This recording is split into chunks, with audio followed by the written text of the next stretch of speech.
Bismillahirrahmanirrahim. Assalamualaikum warahmatullahi wabarakatuh. Pemirsa Kompas TV yang dirahmati Allah Subhanahu wa taala. Bulan Ramadan mendatangi kita kembali. Alhamdulillah. Bulan yang penuh barokah.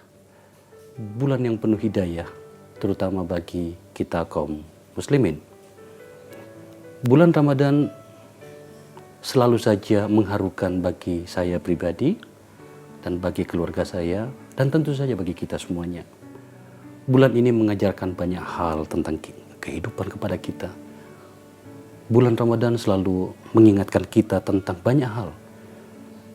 Tentang apa yang telah kita lakukan selama setahun terakhir dan apa yang harus kita lakukan pada tahun-tahun berikutnya jika saja Allah Subhanahu wa taala masih memberikan usia kepada kita. Sebagai seorang pejabat negara, sering sekali saya harus diuji oleh berbagai situasi yang mengharuskan saya untuk menahan diri.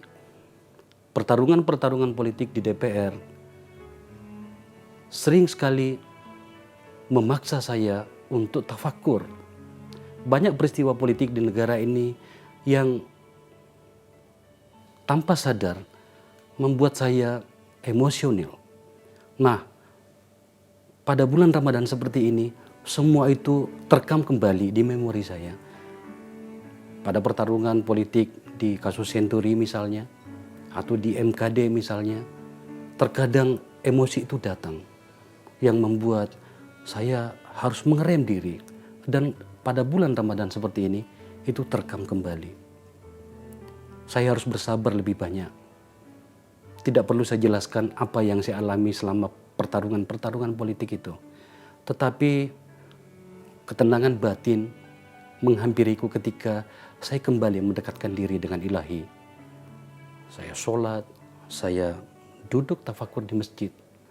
Dan hingga hari ini yang terbaik bagiku ketika dalam suasana seperti itu adalah mendengarkan alunan ayat suci Al-Quran.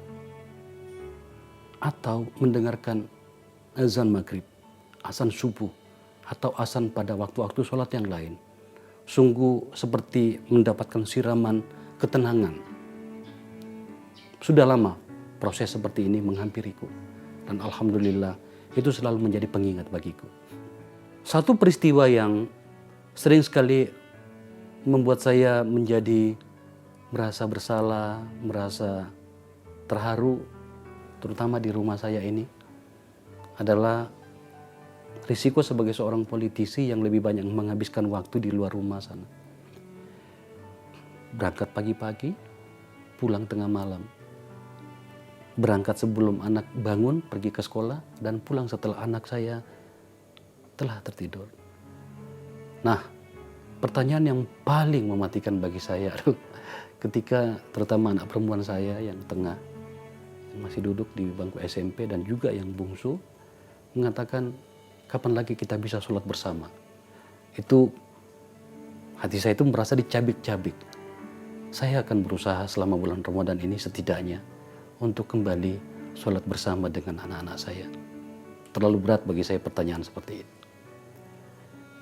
Atau kadang-kadang anak saya menelpon ketika saya lagi bekerja, "Papa, apa doamu untukku? Saya mau ujian. Tolong doain saya." Saya akan jadikan bulan suci Ramadan yang penuh barokah ini untuk setidaknya kembali mendekatkan diri dengan keluarga dalam sebuah suasana Islam, suasana Ramadan yang saling mengasihi.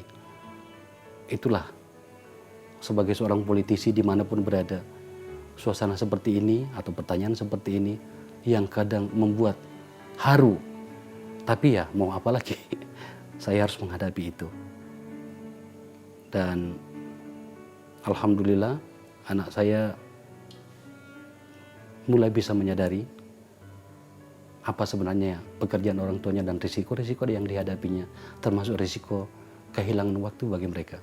Saya akan mencoba membayarnya terutama pada musim masa-masa bulan suci Ramadan seperti ini. Saya Akbar Faisal untuk pemirsa Kompas TV. Selamat menjalankan ibadah Ramadan yang penuh barokah ini. Wabillahi taufiq wal hidayah.